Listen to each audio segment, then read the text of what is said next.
एक समय राजा कृष्णदेव राय के महल में एक जादूगर आया।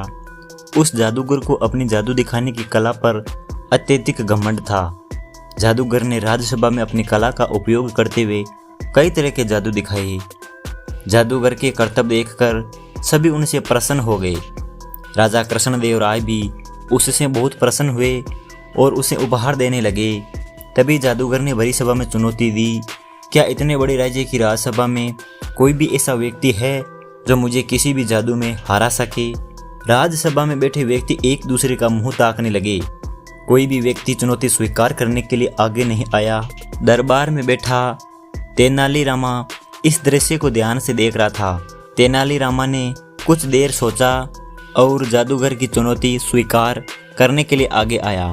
तेनालीरामा ने जादूगर से कहा, जो मैं बंद आंखों से कर सकता हूँ, क्या तुम उसे खुली आंखों से कर सकते हो? जादूगर ने हंसकर उत्तर दिया, इसमें कौन सी बड़ी बात है, ये तो मेरे बाएं हाथ का खेल है। तेनालीरामा ने द्वारपाल को कुछ कहा। द्वारपाल तेनालीरामा की बात सुनकर रसोई घर में गया और वहां से पिसी हुई मिर्ची लेकर राज दरबार में आया। तेनालीरामा ने अपनी आंखें बंद कर ली और द्वारपाल को कहा, अब इस मिर्च पाउडर को मेरी आंखों पर डालो। द्वारपाल तेनालीरामा के आदेशानुसार मिर्च पाउडर को तेनालीरामा की आंखों पर डाल दिया। थोड़ी देर पश्चात तेनालीरामा मुस्कुराया और अपनी आंखों को धो लिया।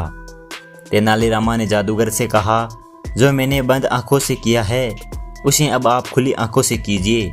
जादूगर ने अपनी हार स्वीकार कर ली और शर्म के मारे सर झुकाकर राज दरबार से निकल गया। जादूगर का घमंड चकनाचूर हो गया। राज दरबार में उपस्थित सभी लोगों ने तेनालीरामा के इस करतब को देखकर बहुत खुश हुए। राजा कृष्णदेव राय ने इस कार्य के लिए तेनालीरामा को रत्नों से सुशोभित हार दिया।